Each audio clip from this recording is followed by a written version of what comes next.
Skywalking with Wetz. I'm here. I'm going to be giving you a breakdown of what I thought of the Eastern Western Conference NBA Semifinals. If you are watching this video right now and you're on YouTube, I ask you that you please subscribe to the channel and hit that like button to show some support. My YouTube fancy analytics that they got going on over there, they're telling me 80% of my viewers don't subscribe to the channel or like the vids. So if you're watching this, first off, I appreciate you coming onto the channel, supporting the boy. But second off, just subscribe to the channel for me because that means a lot to me and it shows me good support. We had Mavericks versus the Thunder. We had the Wolves versus the Nuggets. Then on the Eastern side, we had Knicks versus Pacers and Celtics versus Cavaliers. But anyways, we're going to start in the Eastern Conference for these semifinals. I'm going to start with that Celtics-Cavaliers series because there really wasn't much there, right? I got three out of the 4 series right. But that Celtics-Cavaliers series, there really wasn't much there personally for me. There's no Porzingis for the Celtics, but I even knew, even with or without Porzingis, I felt like the Celtics would win that series in either 4 or 5, and I think I even predicted that. I also hence to the notion of Donovan Mitchell being a little hobbled up. He didn't play the last 1 or 2 games of the series. And personally, I felt like games 4 and 5 of that series, the Cavaliers saw the writing on the wall and they said it's over, you know, like it is what it is, especially when Donovan Mitchell was ruled out. The Celtics did their thing. I didn't really get to watch the series that much because those games were typically being played when I'm practicing. I run a little AAU team, and we practiced right at that time. So I wasn't as tuned into those games as I was the Western Conference. But that being said, you know, the Celtics look good for the most part. They dropped 1. And I think in Donovan Mitchell in that game, too, he kind of went crazy. The Cavaliers looked pretty good. But, you know, again, injuries for the Cavs and just I think the Celtics were too stacked. I think they were really just too stacked. They did as expected, right? They won 4-1. And now they're going to the Eastern Conference Finals. I was really hoping we were going to see Boston versus New York for the Eastern Conference Championship to get to the NBA Finals, but we didn't. And so I'm just going to kind of hop over to that series. And again, shout out the Cavs, shout out the Celtics. It is what it is. I think we kind of expected that, especially with the injured Cavaliers team. But as we get into that Pacers-Knicks team, talk about the injury bug. That Pacers-Knicks series. Talk about that injury bug, man. The Knicks went out sorry. Cue the Knick video when they were jacked. Hey, Army, how's that go? Trae Young, baby!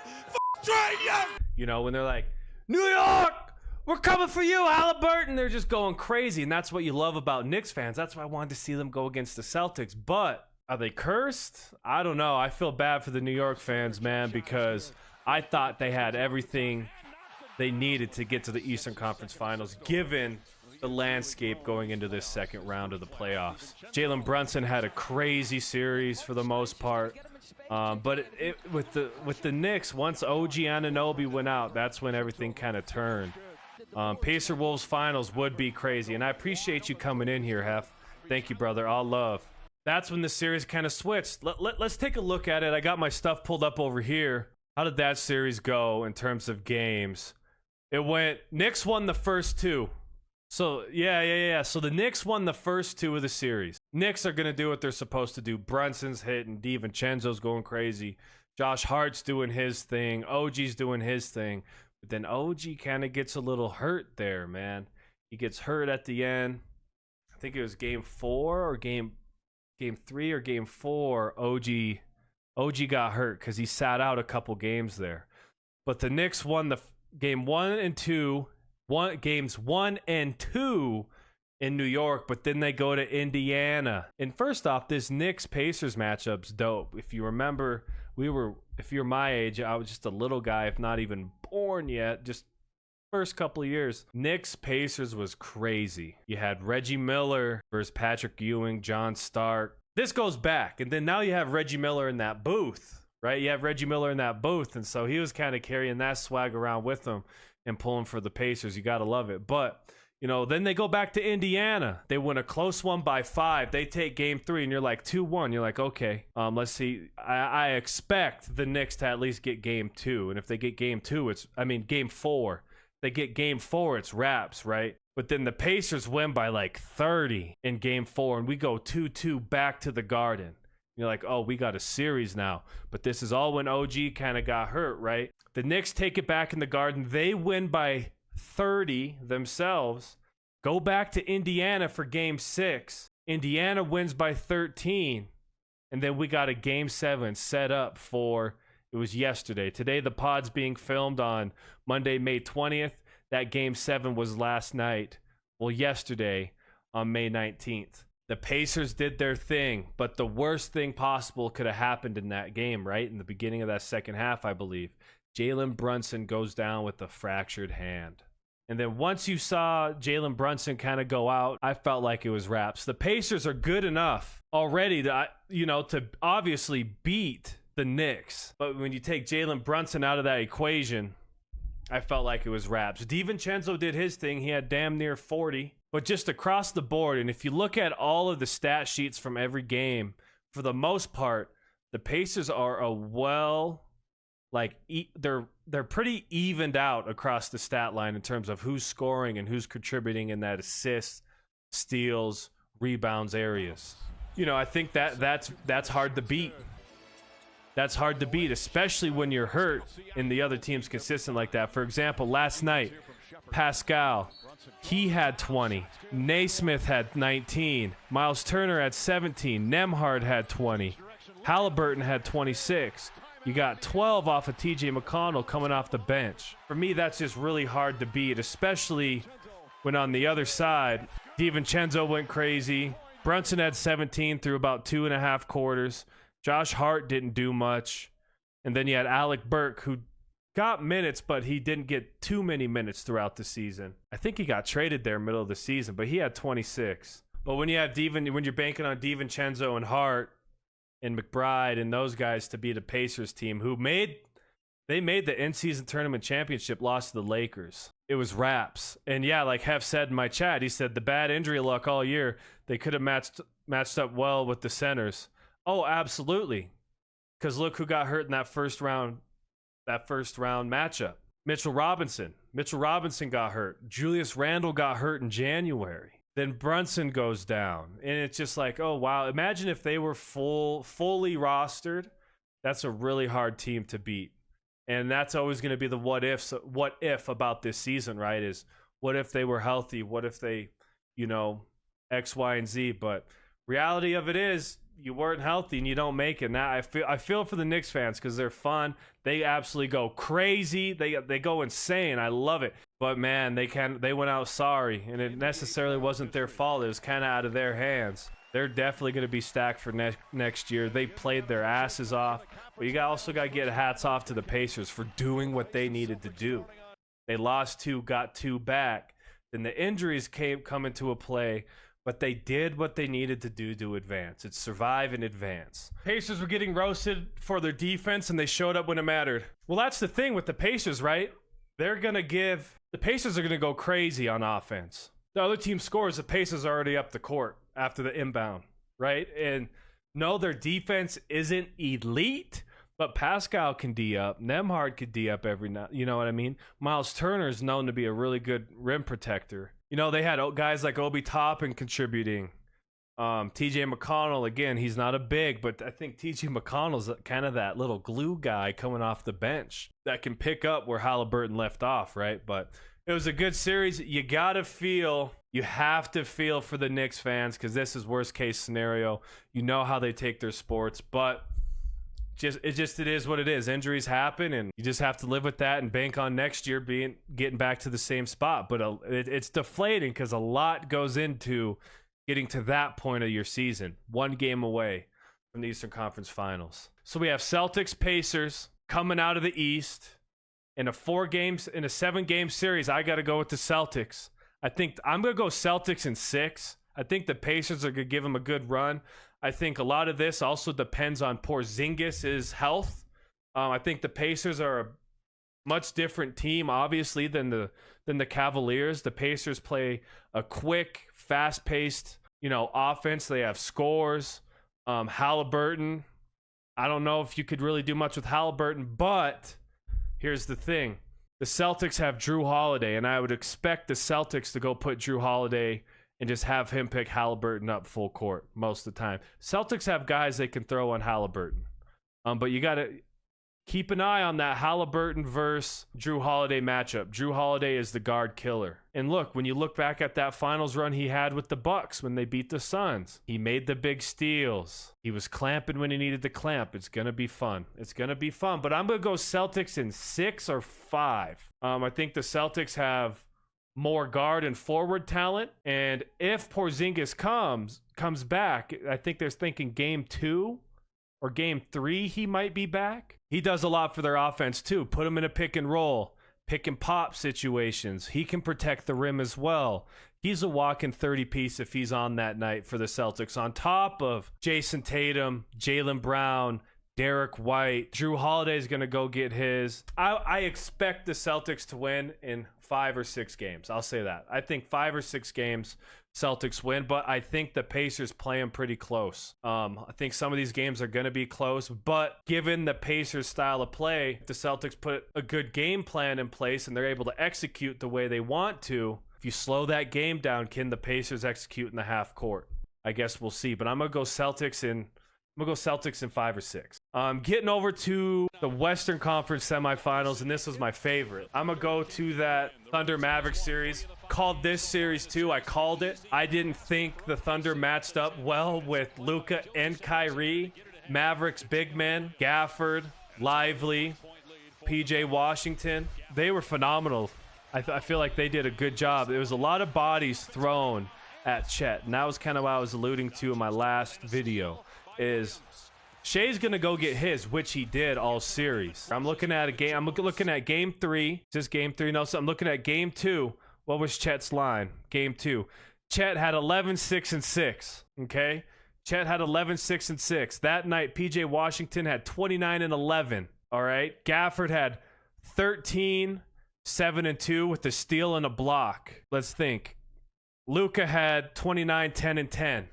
Kyrie kind of had an off night, but again, I just couldn't picture a world where Kyrie and Luka are losing to the Thunder, even though the Thunder were the #1 seed. They have a very, very, very, very, very bright future at OKC. Kyrie's won a ring, and Luka's won big games in the playoffs basically his whole career. Luka's a killer. He can score, he can rebound, and he can pass.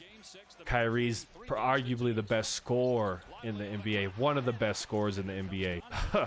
Uncle Drew, I almost called him Dr. Drew. He must have got his doctorate, but Uncle Drew, man, people forget, and people try and disrespect Kyrie nowadays, but don't forget how cold Kyrie Irving is, man. And through everything he's been through, and he kind of, put himself in some of those compromising positions, but he's a guy I felt like the league and the media tried to blacklist. He said some controversial things, posted some controversial things, and in my opinion, my personal opinion, I feel like some of those takes were a reach and they tried to overblow the situation at hand and they weren't really listening to what Kyrie was saying he was trying to get across.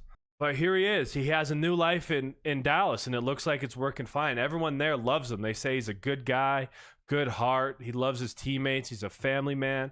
Like, it's hard not to like Kyrie. Yeah, he's said some things that you might not agree with and people make mistakes, and I think we need to realize people can grow from their mistakes, and that doesn't mean we blacklist them and try and count them out, right? But anyways, Mavericks win the series. They're going to the Western Conference Finals. Shea did his thing, but again, the bigs and Luka and Kyrie did what they needed to do all series. It was a fun series to watch, but again, I don't want to toot my own horn. It was as expected, right? I expected this to happen, and I love it. Even though they bounced the Suns out 2 years ago, So you gotta love Luka, and you gotta love Kyrie if you're a true hoops fan. You know what I mean? In that other series, called this one too. I think I said 6 or 7. The Minnesota Timberwolves beat the defending NBA champions in a 7-game series in a game 7 while they were down 20. They come back in the second half and beat the defending champions. They get the first 2 games in Denver when the series was 2-0. Now I was like, oh my God, they might sweep or gentlemen sweep the Denver Nuggets. They were going crazy. Anthony Edwards was going crazy. Cat was doing his thing. Rudy was even playing pretty decent. But then you got Jalen McDaniels, Alexander Walker hitting corner threes, both of them. Then Mike Conley being that glue guy. Naz Reid coming in, going crazy. It was like, wow, these guys are really there. They're gritty. They're tough. They have that, like, I don't give a hell who you are kind of swag. Comac saying, bringing Kyrie is the best move any team has made in the last 2 years. Dude, you're telling me. They basically swapped Jalen Brunson for Kyrie Irving, and I'd still take Kyrie over Jalen. No disrespect. But anyways, then the Nuggets go and win 2 in Minnesota, and I'm like, okay, hold on. I think the Nuggets just reality checked the whole world and said, hold up, we're the defending champs for a reason. We're here for a reason. And we just even this series out. Ant had a couple down games. Conley, I think he was a little hobbled up. I don't think he played for game 5 and 6, or maybe it was just game 5. But he missed game 5. So then we go game 5 back to Denver. The Nuggets win 3 in a row. They tie it up, and they won by, what is it? What am I looking at here? 15. They won by 15. I'm like, oh, it's wraps, especially if Mike Conley isn't in the lineup. And I think that game kind of showed is how important that vet point guard is for a team, especially Mike Conley to the Timberwolves, because they didn't look good there. The game was semi-close, but when it came to certain critical points of the game down the stretch, they didn't look comfortable. There was a lot of ISO. That's just not going to beat the Nuggets. But then we go game 6. Game 6 back in Minnesota, and the Timberwolves win by 45. The Timberwolves win by 45. The Nuggets scored 9 points in the fourth quarter. Everyone was doing their thing, man. When it went 3-3, everyone's like, oh, it got to be the Nuggets. It's all scripted. It's got to be the Nuggets. We were forgetting about the dude on the other side, though, Anthony Edwards. If he is what he says he is, he's going to somehow, some way win this game 7. I felt like the matchups are still there for the Timberwolves to win this series. And guess what? We go game 7. They win by 8 while they were down 20. They were down 20 at a point. Then they storm back, take the lead about midway through the fourth quarter, maybe a little early in the fourth quarter. They come back and take the lead. And I'm like, uh-oh. Because Jamal Murray was going absolutely stupid in the first half.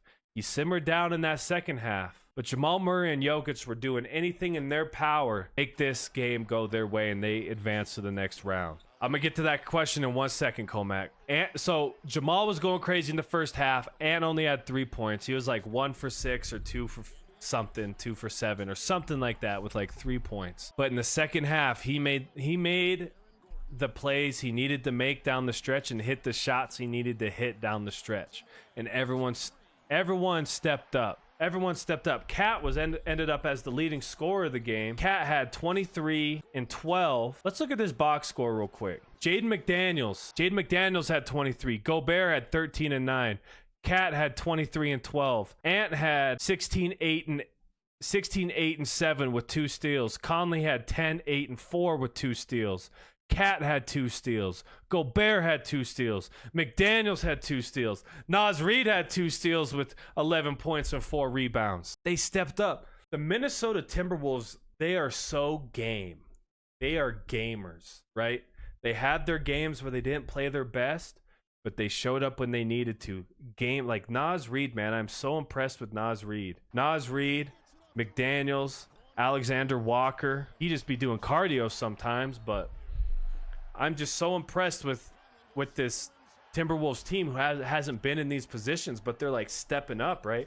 You would expect a game 7, the defending champs, to win. But if you look back to last season, they didn't really get pressed like that. The only close series the Nuggets had was against the hobbled up Suns team. Pretty sure they may have swept the first round, played the Suns. No, they gentlemen sweep the first round, I think.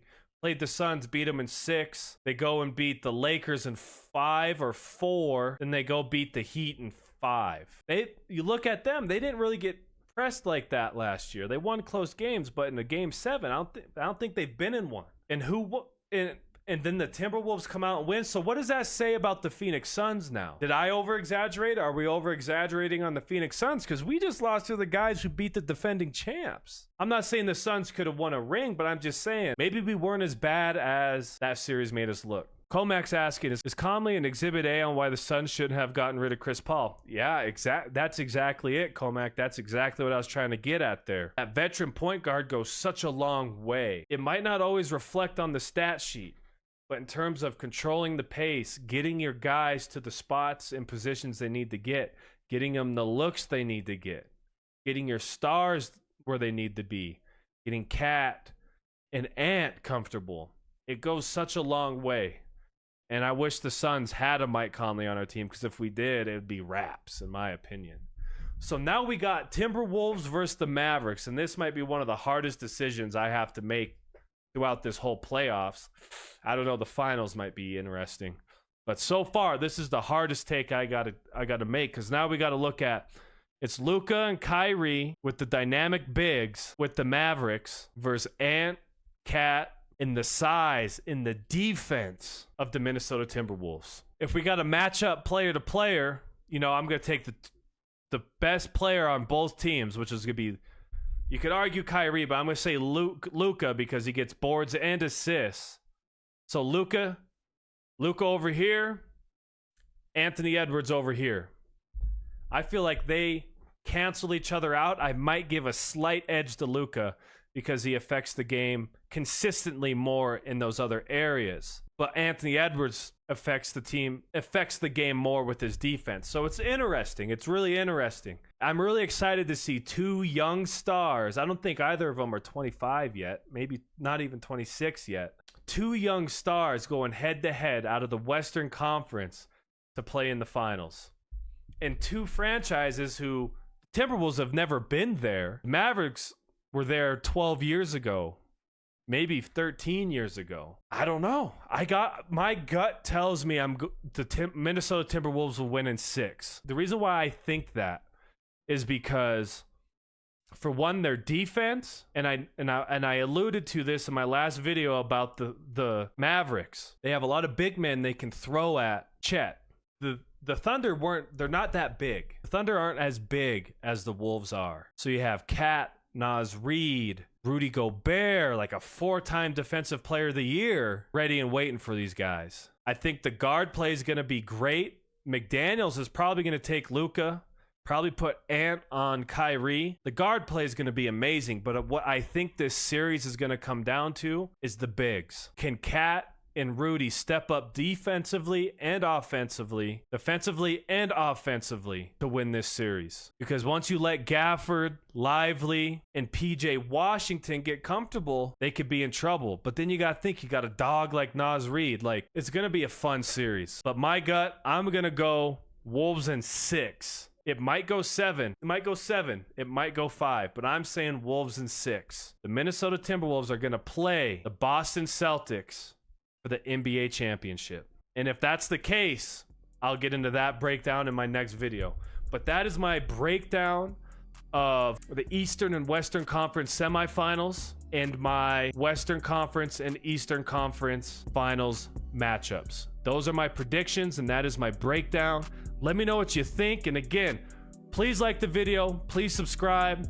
YouTube's sick algorithm is letting me know 80% of y'all ain't subscribed or liking the vid. Please show your boys some support so I can get my channel gets more flow. It's out there more. The more people that look, like, subscribe, the more the channel gets out there to the other people. So I appreciate y'all. Let me know what you think. All love. Hope you had a good Monday. I'll talk to you soon.